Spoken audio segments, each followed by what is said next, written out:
নমস্কার বন্ধুরা, আমি মিতা রান্নাঘরে আপনাদের সবাইকে স্বাগত। আজকের যে রেসিপিটা আমি নিয়ে চলে এসেছি সেটা তোমরা গোটা ইউটিউব খুঁজে ফেললেও কোথাও পাবে না। একদম নিউ একটা রেসিপি, চিংড়ি মাছের সেরা স্বাদের রেসিপি। আমি গ্যারেন্টি দিয়ে বলতে পারি, একবার ট্রাই করলে তোমরা আঙুল চেটে পুটে খেতে থাকবে আর বারবার বাড়ি থেকে রিকোয়েস্ট আসবে এইভাবেই ট্রাই করার। তাহলে আর দেরি না করে রেসিপিটা দেখে ফেলুন, আর যদি ভালো লেগে যায় প্লিজ একটি সাবস্ক্রাইব করে যাবেন। আমি এখানে কিছু বড় সাইজের চিংড়ি মাছ নিয়েছি। মাছগুলোকে ভালো করে ধুয়ে পরিষ্কার করে নিয়েছি। এর মধ্যে দিয়ে দিলাম পরিমাণ মতো হলুদ আর লবণ। নুন আর হলুদটাকে মাছের সাথে ভালো করে মিক্সড করে মাছটাকে সাইডে রেখে দিলাম। এরপর একটা মশলা তৈরি করে নেব। এখানে নিয়েছি 1 মুঠো চিনেবাদাম আর চায়ের চামচের 1.5 চামচ পোস্ত। এগুলোকে ভালো করে বেটে নিচ্ছি শিলনোড়াতে। আর নিয়েছি 2টো বড় সাইজের পেঁয়াজ কুচোনো, 1 চামচ রসুন বাটা, 2 চামচ আদা বাটা আর 4টে কাঁচা লঙ্কাকে এইভাবে ফালি করে রেখেছি। এই দিকে কড়াইয়ের মধ্যে তেল গরম করতে দিয়ে দিলাম। তেল গরম হয়ে গেলে চিংড়ি মাছগুলোকে ভেজে নেব। তেল গরম হয়ে গিয়েছে, এরপর চিংড়ি মাছগুলোকে কড়াইয়ের মধ্যে দিয়ে নাড়াচাড়া করে লাল লাল করে ভেজে নিতে হবে। বেশিক্ষণ চিংড়ি মাছ ভাজার দরকার নেই, 2 থেকে 2.5 মিনিট ভেজে নিলেই যথেষ্ট। মাছগুলো এইভাবে ভাজা হয়ে গেলে একটা পাত্রের মধ্যে তুলে রেখে দিলাম।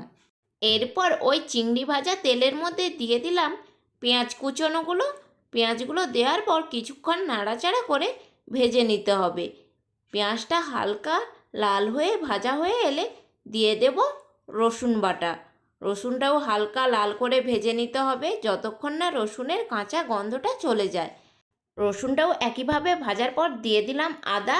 এরপর একে একে দিয়ে দিলাম পরিমাণ মতো হলুদ, লঙ্কার গুঁড়ো, 1 চামচ কাশ্মীরি লঙ্কার গুঁড়ো। লঙ্কার গুঁড়োটা নিজেদের পরিমাণ মতো বুঝে ব্যবহার করে নেবেন। সমস্ত মশলাগুলো একই সাথে মিক্সড করা হয়ে গেলে অল্প কিছুটা জল দিয়ে এইভাবে মশলাটাকে রেডি করে নেব।